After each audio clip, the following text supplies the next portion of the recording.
And what you have to understand one thing. There's a very interesting thing over here. He writes, he says, "Mitzvah ikal yot yoetz etzat tova v'gel mishel mimenu etzav v'hesed ka'avid." He says, sometimes a person, you have to understand, he comes to you for advice. He's coming to you for advice. You cannot advise him wrongly if you know you're wrong. Now, I'm going to give you an example. This is a crazy story. It's a scary story. It's Majnun, but it's true. I know the person. The person told me the story himself. There was a guy. He was buying a house someplace. And I'm talking about this story goes back many years ago. I would say about 10, at least 10, 15 years ago. 10, 15. I know the story very, very vividly. Back in the day, he was buying a house.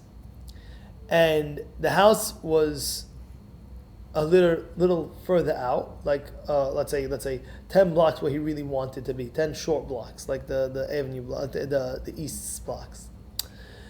And what happened was, this guy, he asked a realtor. He asked a realtor. He says, "Listen, can you do me a favor? Can you find out and come with me to see if the house is good and good priced and everything like that?" He goes ahead and he tells the guy, "I looked into it, and he went to see it, no good." Okay, he let go.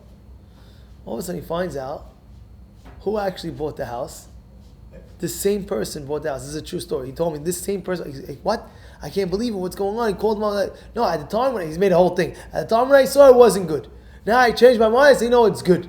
It's like, "What do you mean?" But you he didn't give it. This is Avirah. You're not allowed. It's Asur. You're not allowed. What's the ending of the story? Let me tell you the ending of the story.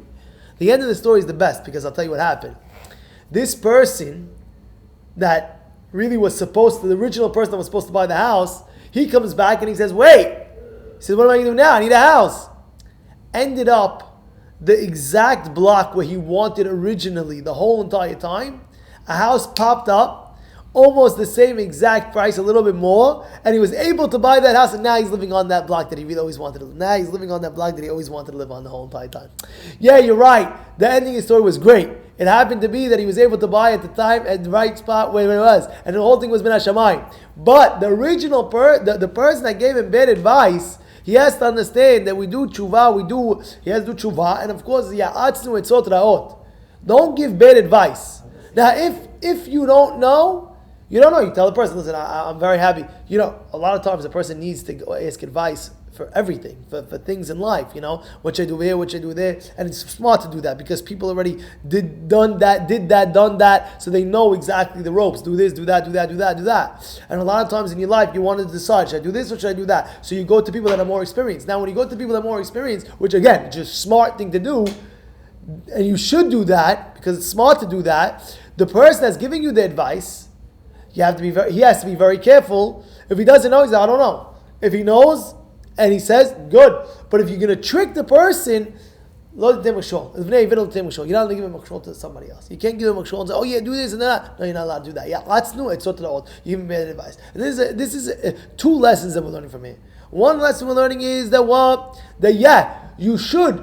Certain times you're going to see where it's going to come into a situation in your life where you're going to have to ask etzot. You're going to have to ask advice to somebody smarter than you, wiser than you, somebody that's already more experienced than you. You're going to have to, and you should. Go ask. What do you think? It's advisable to go ask. Don't think you're matcha hacha over here. You think you know everything. The guy thinks he knows the thing. Meanwhile, there's so many people that know much more than when you would think that you even know. So the advice is, go ask advice. Go ask etzot for the people that went through it. Now, the second lesson is that the person that you're asking, or if you're the person that's giving the advice, you have to make sure to advise wisely, to advise correctly, and not to give a machshol to the person. And you'll do a mitzvah. You get a mitzvah by helping the person just by etzot, you get a mitzvah. I remember there was a friend of mine, it's a true story that happened. He was going to get a mortgage. This happened about a month and a half ago. He was going to get a mortgage, and he called up one of his other friends for a mortgage deal, because he was getting, let's say on the mortgage, 4% on the thing, or 3.5%. And his friend was able to help him. He says, "I'll give you good advice. call so-and-so and he'll help you get exactly the best rate. And he got it. He got a crazy rate, about little less than about 3% on a mortgage. Is an amazing thing.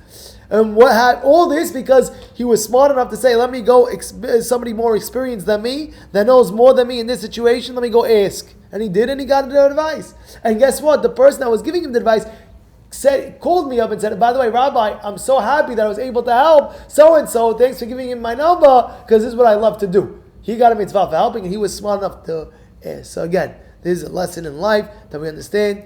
You ask, and the person giving the advice, he's doing a mitzvah by giving it, but make sure you guide the best of your ability in the right path.